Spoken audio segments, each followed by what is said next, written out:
If you're one of millions of Australians who recently downloaded the government application called MyGov to access government services on your phone, you would have noticed the use of facial recognition technology being used to identify you.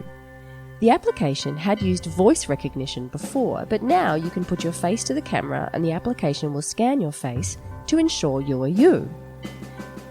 Facial recognition technology is developing at record speeds, and it's mostly being used to identify us for our passports or for within crowds. But there's another form of facial technology which claims to move beyond identification, but in fact to scan our face and describe our characteristics or our emotions as well. And this type of technology is called facial analysis technology. But you're probably wondering why I'm talking about technology when this podcast is about history. The reason is because it's not a new idea. In fact, for well over a century, there were people who claimed to study faces and head shapes and offer insights beyond our names. It was called phrenology. The phrenologist calls up people on stage.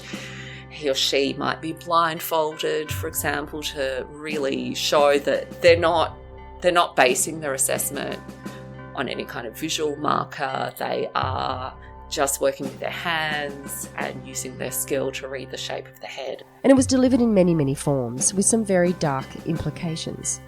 Today we walk through the seedy world of arcade phrenology in the 1920s. We meet one of Melbourne's most enduring phrenologists, infamous Russian mystic, Madame Gurka, and we speak to technology experts about computerised facial analysis. And we'll find out if it's any less deceptive than the highly controversial days of skull studying and make-believe.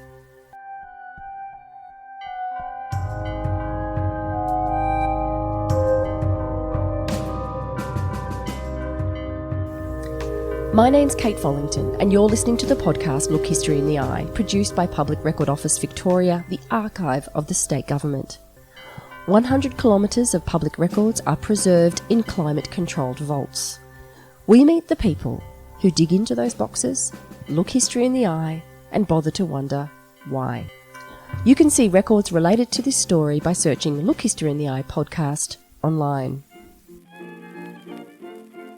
Phrenologists practice a now discredited form of popular science, and they claimed that character and your intellect could be judged from your head shape. This was in the 1800s and well into the 1900s. They covered a wide range of subject matter, and they would often deliver their findings to quite a public audience, kind of like in public lectures or on the streets of Melbourne, something like a busking performance. Lady, my name is Tweedlepunch, Anthony Tweedlepunch, phrenologist and scientist. Make hard, if you please. Now, my dear, we shall see whom nature intended you to marry. I know already. Shall I answer? Is it Pip? Certainly. Do as Papa wishes you to, like a good little girl. Certainly, my dear. Certainly do as I tell you. Now, please, lady, will you remove your hat? Science ought to be above such trifles. Science is above most trifles, but phrenology lies beneath the hat. Well, thank you what so do you think much. of me? There were black phrenologists, European mystics, and bellowing creative entertainers. They came in all shapes and sizes. You might go along on an evening to the Mechanics Institute or perhaps the Athenaeum. You know, there were instances where people, were climbing through windows and really trying to cram in, because this is the talk of the town, and there might have been a bell ringer, handbills handed out that this lecturer is coming. Dr. Alexandra Roginski has published her PhD, a whole book on Australian and New Zealand phrenologists and their influence on understandings of the mind and also of popular culture. So depending on how earnest they are, they would, you might have a very long lecture about the different organs of the brain, and they talked about the brain being divided into different sections, that was the organs, and they would lecture at length on particular organs. They'd often talk about how persecuted they were as scientists and that this was the right and only true science and that kind of thing. So standard padding.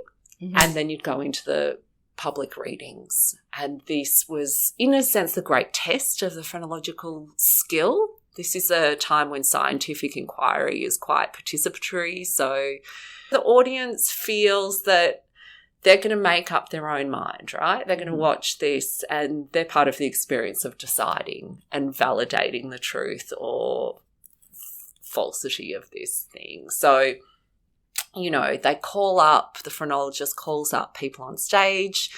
He or she might be blindfolded, for example, to really show that they're not basing their assessment on any kind of visual marker. They are just working with their hands and using their skill to read the shape of the head. And then they'll pronounce to the audience, this person is this or that. And the audience might cheer or laugh, or, there's a great deal of laughter. Yeah, it's a carnival. It's totally. Gilfine, a charming child. Affection stands out like a policeman's mitt, corroborated on the other side. And I see domesticity developed also. What a cook, yo-yo, what a cook, what a matzo mixer. It was devised as a system at the end of the 18th century by a Viennese physician, and he was quite serious about dissection, and part of this great period of inquiry into mind and brain and how it fit together. Were we just the product of our brains, or were we also influenced by spiritual other forces? So it comes about in this time of neurological inquiry. It's really debated and contested, as a lot of ideas were. It also comes about at a time of interest in comparative anatomy, so human differences, those seen in Europe and people from, encountered in other parts of the world, questions about, how deep do these differences go? By the 1920s, the lecture hall entertainers were being upstaged by moving pictures, and the era of cinema was taking over. So street phrenology was pushed into other spaces, like the Eastern Arcade, on Exhibition Street. With its impressive Middle Eastern Moorish facade, the balconies were framed by pointed archways, similar to a mosque. It was an exotic escape for the young, where the fruits of Orientalism could be enjoyed for fun. It was designed to be alluring for leisure seekers and the curious. It's tantalising, it's different, and this is why a lot of the fortune tellers and phrenologists and various diviners in this space and in the Eastern Arcade were giving themselves made-up names that sounded exotic. So you might have someone called Annie Cartwright or Annie Stevens, who goes by the stage name of Zingerly, or as you do. Yeah, Madame Zambra, Madame Zingara, these kind of sibilant names. These people sounding exotic, often wearing what they think of as gypsy costumes, gypsy dress. And it's a bit of a world of theatre and make-believe. There's various costumiers and dressmakers. There's dress-up, fancy dress hire. There's vaudeville artists. There's a wine shop because alcohol and coffee consumption was always part of this world as well. There's an Italian club, there's a spiritualistic seance hall, there's a herbalist, and my entry point into this is the phrenologist. Fortune tellers offered a bit of everything, from women needing marriage advice to herbalist tonics for arthritis. And while they may have visited for the tarot card reading, the sign outside their shop fronts would say, phrenologist. Because fortune-telling was forbidden, and phrenology was considered more legitimate. Fortune-tellers were thought of as having power to tell people to leave their spouses, for example, to disrupt the social order. They were seen as having an influence that was, corrupting people at a time when there's a lot of concerns about working-class behaviour, about women's behaviour, women facing a prosecution for, and this applied to vagrancy laws in general. So someone who you could be locked up for being on the street and not having an occupation, and that person would say, I do have an occupation, I'm a phrenologist, because it was something you could just assume and kind of do on the side. But these, women are generally saying, I'm not a fortune teller, I'm a phrenologist. That's a science. It's a very old science. If you don't understand that, then you've got a lot of things going on.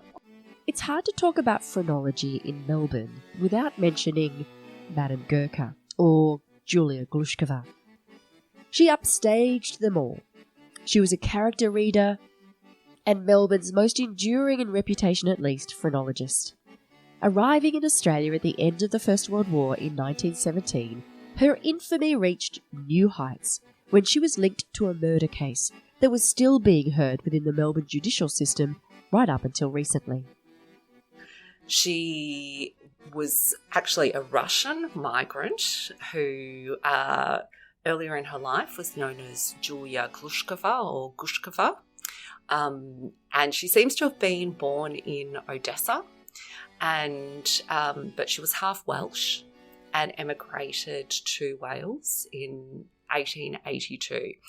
And the circumstances surrounding that emigration, depending on the story she's telling, depending on the reporting, are that she had thrown a bomb at the horse and carriage of a local notable figure, and that this was in retribution for her brother dying. Whether or not this meant she was a revolutionary was something that she contested. But she leaves the country and goes to the UK to live with family relatives there. It's there that she gets married. She has a son called Alexander Olsen, and a daughter called Violet. Her husband dies. She remarries a man called Henry Gibson. Henry Gibson's a vaudeville performer. They have 4 sons, and they end up in Australia at the end of the First World War. And she ends up with rooms in the Eastern Arcade. She is also a phrenologist and a character reader. Other people might say she's a palmist and a fortune teller. Julia, aka Madame Gurkha, also claims in one newspaper report that she was shot when she was working as an agent for the British Secret Service. She still says that she managed to kill the son of a Russian war general on one of her missions. But this claim is fiercely denied by her own husband, who admits to accidentally shooting her during a circus performance in Russia. She's also accused at a certain point of being an abortionist, which is a matter she sues over. One thing you can definitely say is she's very canny. I think it's really worth noting that in 1918, her husband, Henry Gibson, he wants her to give up her business and move with him to the country. Pretty classic abuse dynamic. He comes and he smashes up her shop display cases in her shop. She brings this civil case against him, and he's basically ordered to stay away from her. By 1921, Madame Gurkha finds herself a single mother of 4 children running businesses which might get her arrested. But regardless, fortune-telling or phrenology in all its various forms is worth the risk. She's even renting out a flat to Ivy Matthews, a woman who's working the wine bar in the arcade. The wine bar is owned by a man called Colin Ross, and it's called the Australian Wine Saloon. But the bar is not liked by the other retailers because it's attracting a type of clientele who urinate on the floor and verbally abuse people coming into the arcade. So it's fair to say that the bar owner, Colin Ross, wasn't liked by Ivy Matthews or Madame Gurkha, and eventually Ivy is fired. And this is where things get really messed up. It's 1921, and the two of them seize upon an opportunity to help frame Ross.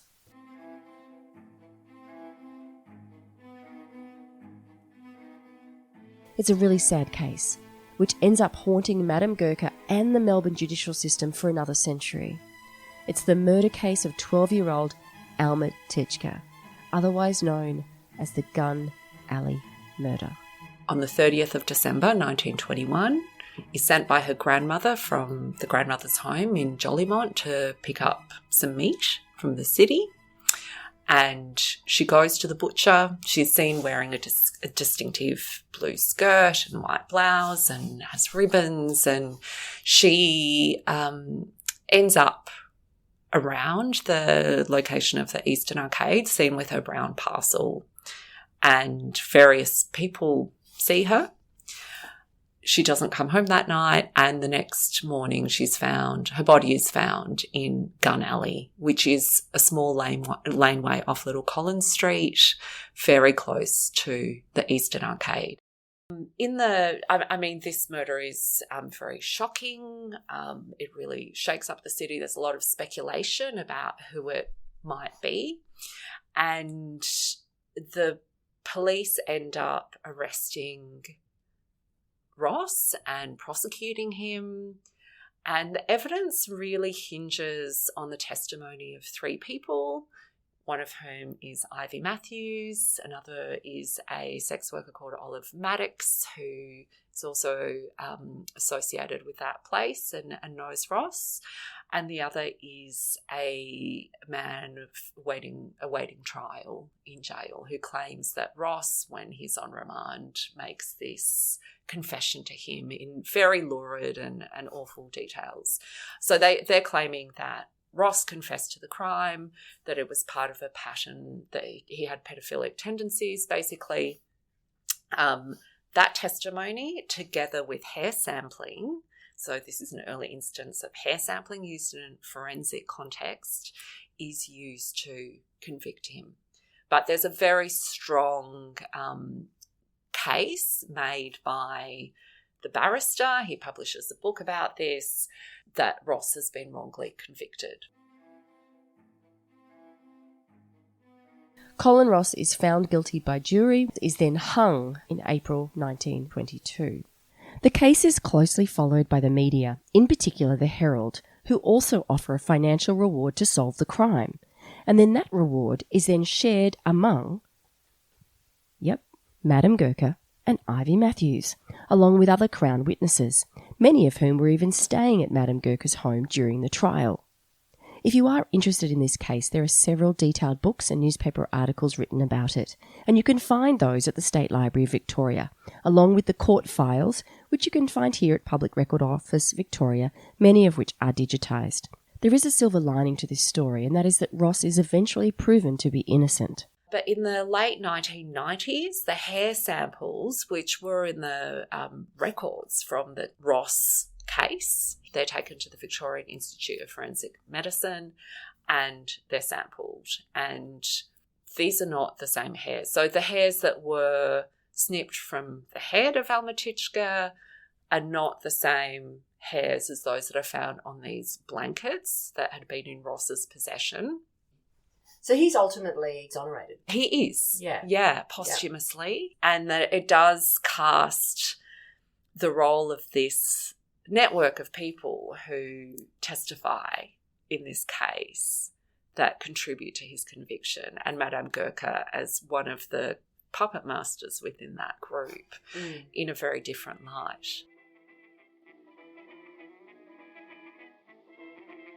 So while we have on the one hand, on the very fringes, phrenologists and palm readers working in the seedy underbelly of the arcades, at the same time there's also a more palatable, if not equally insidious form of phrenology emerging within the middle classes in the early 1900s.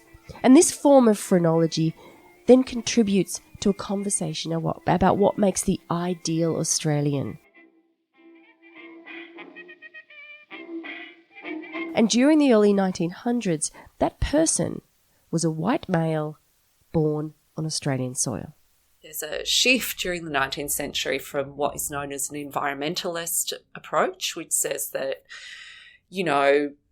where we look different because of the environments that we live in, but actually we're one community of man, to this much more kind of fixed idea that develops and gains traction during the 19th century about racial difference, and that racial difference is physical, but it also has, it's signs of things inside, it's signs of mental capacity.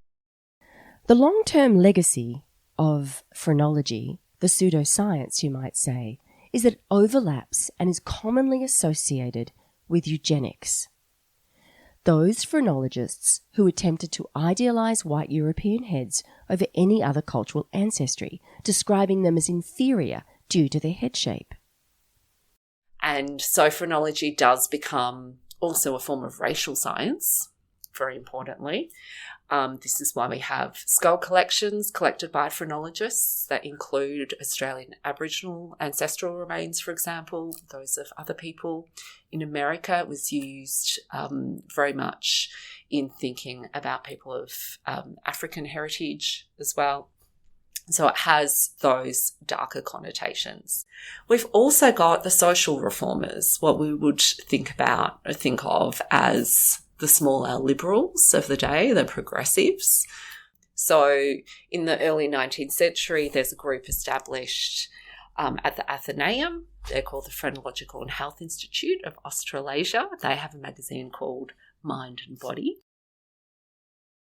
The people who are pulling the levers in the Phrenological and Health Institute are middle-class women involved with the Women's Christian Temperance Union. They see phrenology as playing a role for social improvement in terms of guiding people to behave in the right way. I should add here that their organisational photo is similar to any early 20th century sepia-toned group photo of conservative-looking women neatly dressed with long skirts and blouses pinned to the neck, their long hair pulled up into a neat bun, standing among well-manicured men with neat moustaches and three-piece suits and polished shoes. Except for one thing. They're holding human skulls in their hands, like some weird gothic dress-up party. Also a link to the White Australia idea? Yes, there is there's a deep undercurrent of white supremacy in all of this, often unspoken.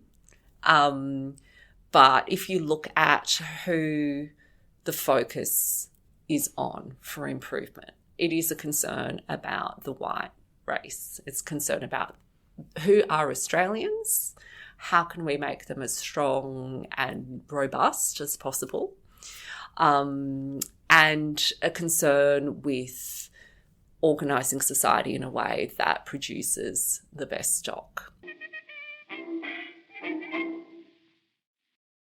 By the late 1920s, phrenology begins its decline as psychoanalysis is gaining steam. Sigmund Freud, Carl Jung, they're presenting their groundbreaking ideas of the study of psychoanalysis, and this idea that we're influenced by our past and that we have a subconscious mind. Phrenologists begin to rebadge themselves as psychologists, and they begin to use more elaborate language, psychoanalytical language in their readings. What is our life force? Are we introverted? Are we extroverted? Do we fit into Jung's 8 archetypes? Amazingly, phrenologists continue to operate in Australia right up until the 1960s, mostly employed by large businesses to assist in their recruitment processes or to offer vocational advice on behalf of parents, like Graham, who was sent by his parents in 1957 as a 16-year-old along to Hayward Masters for a head reading. He said I had 3 main abilities: a good eye, good constructive ability, look at things from a practical point of view, and a profit-making sense. And he went on from there, I suppose, but influenced by the fact that he did suggest that I take up public speaking to give me a better use of words and give me confidence. I lacked confidence. Yes, he suggested by going from in my career from banking, I must have mentioned architecture to him because I don't remember him asking me many questions about myself, except my name, address, how old I was, and I must have mentioned, he probably asked me what I wanted to do for a living. Really, if I left the bank, I said I wanted to be an architect. I had topped the school in tech drawing. But my maths 1 and 2 were a bit weak. Rather than the head reading, perhaps it was the confidence that he gave to you, the belief in you as a person. I think so. He also suggested I take up, I lack self-confidence, and I should take up playing competitive sport to develop a more keener attack, which I did. I joined a golf club, for example. Graham is not alone in feeling a positive impact from personal analysis. Let's face it, many people feel that personality surveys provide some worthy conversation starters, regardless of the credibility of the science behind the analysis. Sometimes it's just a spark you need to motivate some change. And I think it's fair to say that it was a guiding hand that Graham needed, not a head study. Believe it or not, but during the 1960s, top executives from Australia were going along to see phrenologists and even sending their wives along for advice on how to be a good executive wife. These days, Mrs. Burton has the table set at 10 o'clock in the morning for tonight's dinner party. But there was a time when she didn't manage so well, and her husband suggested she should do something to become a better executive wife.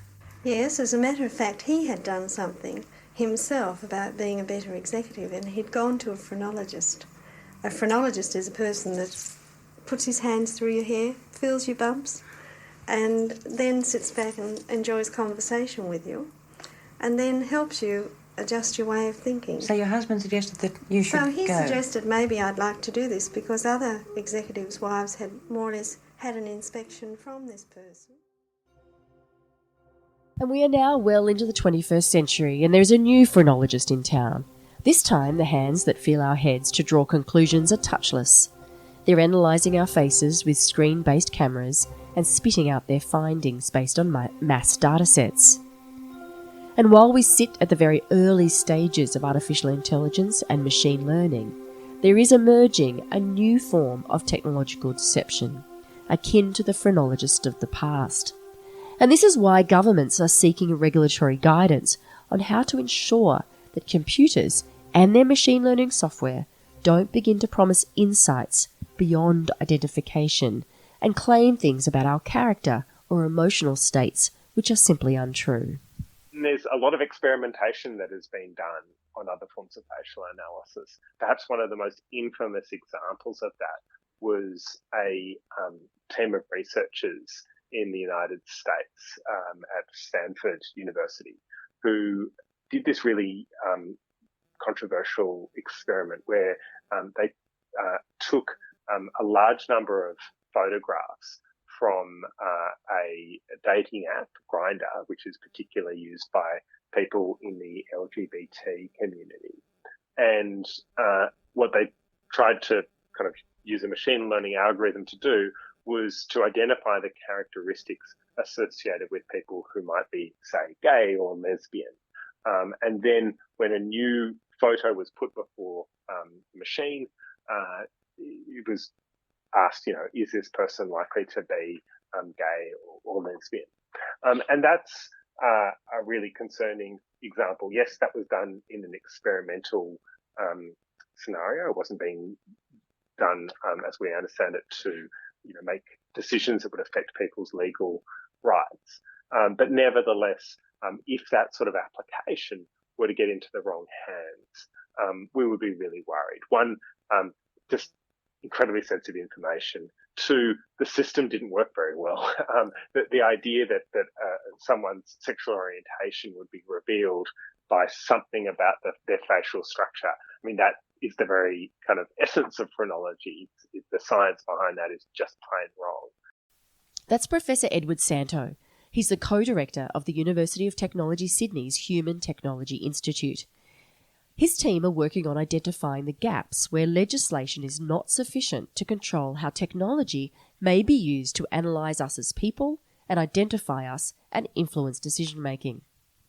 And the thing that is most impressive about machine learning is that it will pick up the patterns in the data. It will pick up the sort of characteristics associated with apples, the sort of colours, the texture, the little stalk, that sort of thing. And it'll also pick up the characteristics, the patterns in the data associated with oranges. And so over time, if you show the machine a new picture of an apple or an orange, one that it's never seen before, it should be able to look for those patterns and then be able to correctly identify whether it's an apple or an orange.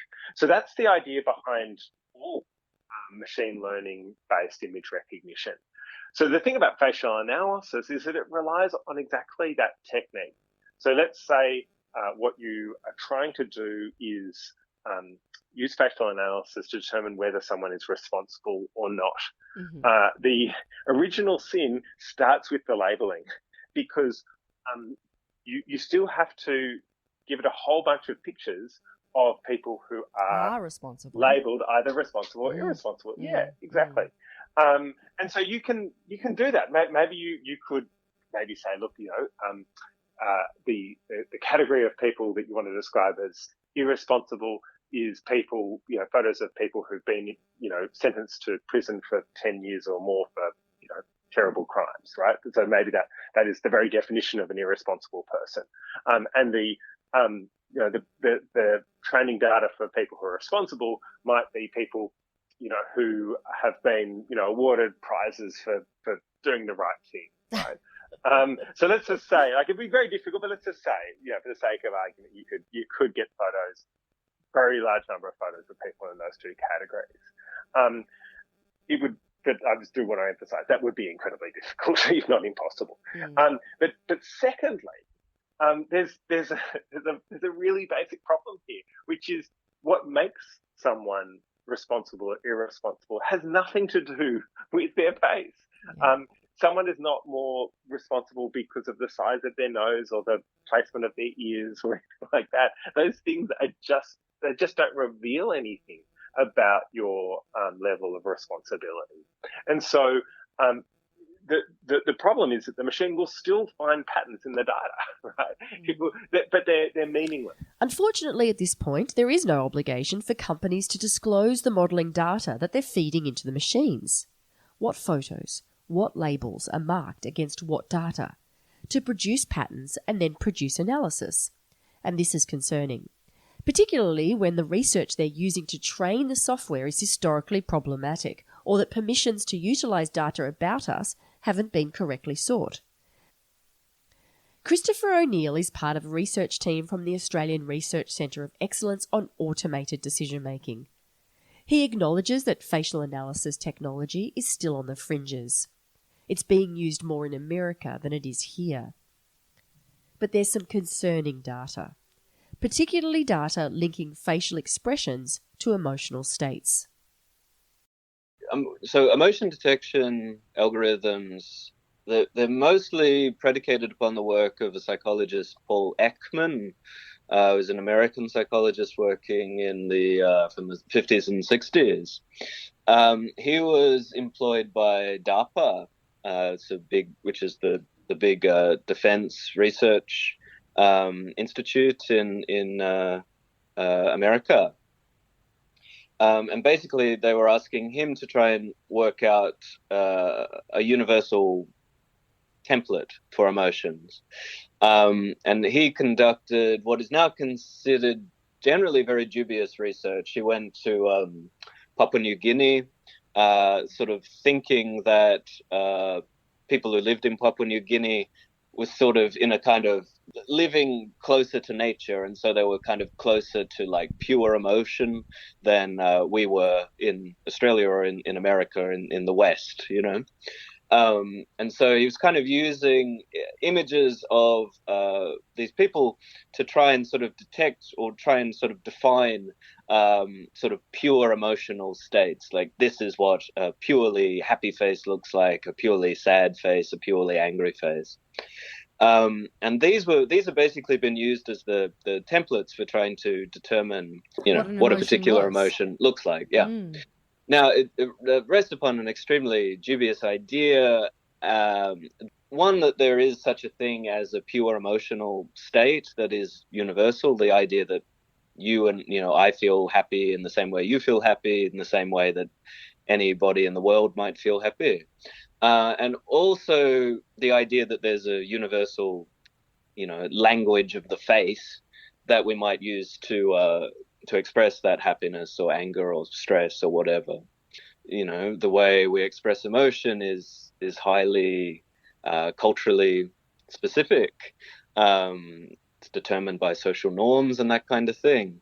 The idea that there's a one-to-one relation between the way I feel or the way I am and the way my face looks is also, basically pseudoscientific, So Ekman kind of took these kind of core models of, what a particular emotion looks like on the face, and then he took that back to the lab and got grad students to sort of, he'd say, okay, do a happy face, do a stressed face, do an angry face. And they would sort of perform, but you know, it was sort of highly performative already. They were sort of doing an impression of a happy face. And he would say, yes, great, that's happy, that's happy, that's happy. That doesn't look quite happy enough for me. And this was how they sort of collected the initial data set that these models afterwards have been trained on, been used to label facial detection algorithms. And the detection of emotion is highly culturally specific, it's highly racialized, highly gendered.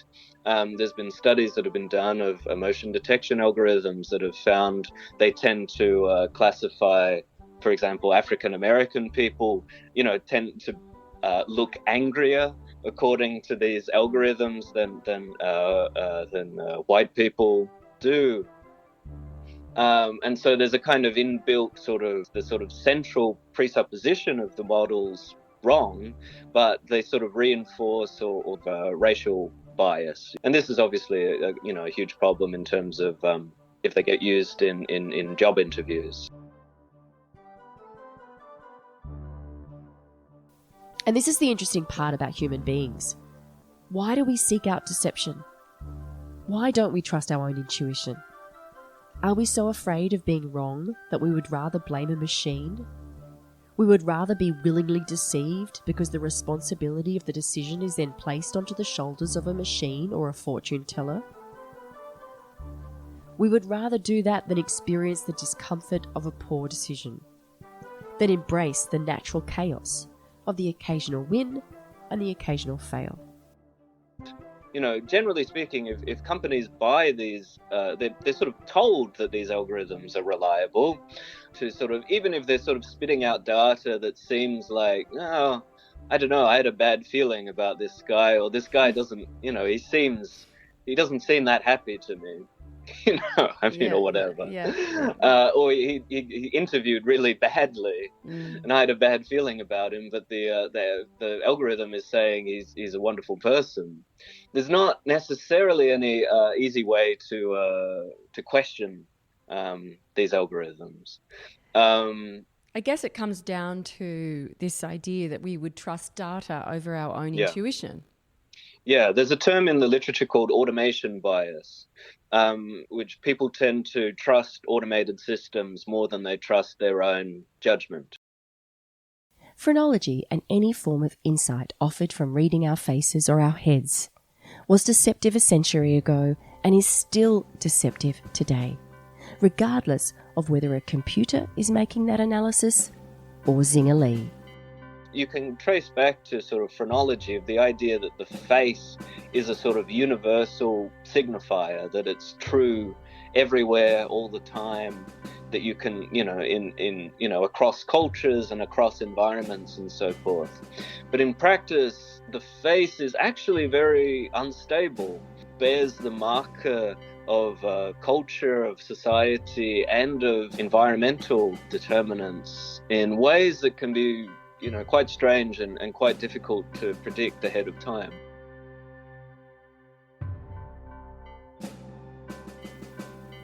You've been listening to Look History in the Eye, produced by Public Record Office Victoria. If you've enjoyed this podcast, please share it with your friends. And if you are interested in the original records that motivated this episode, you can go to the website. Just type in Look History in the Eye podcast online.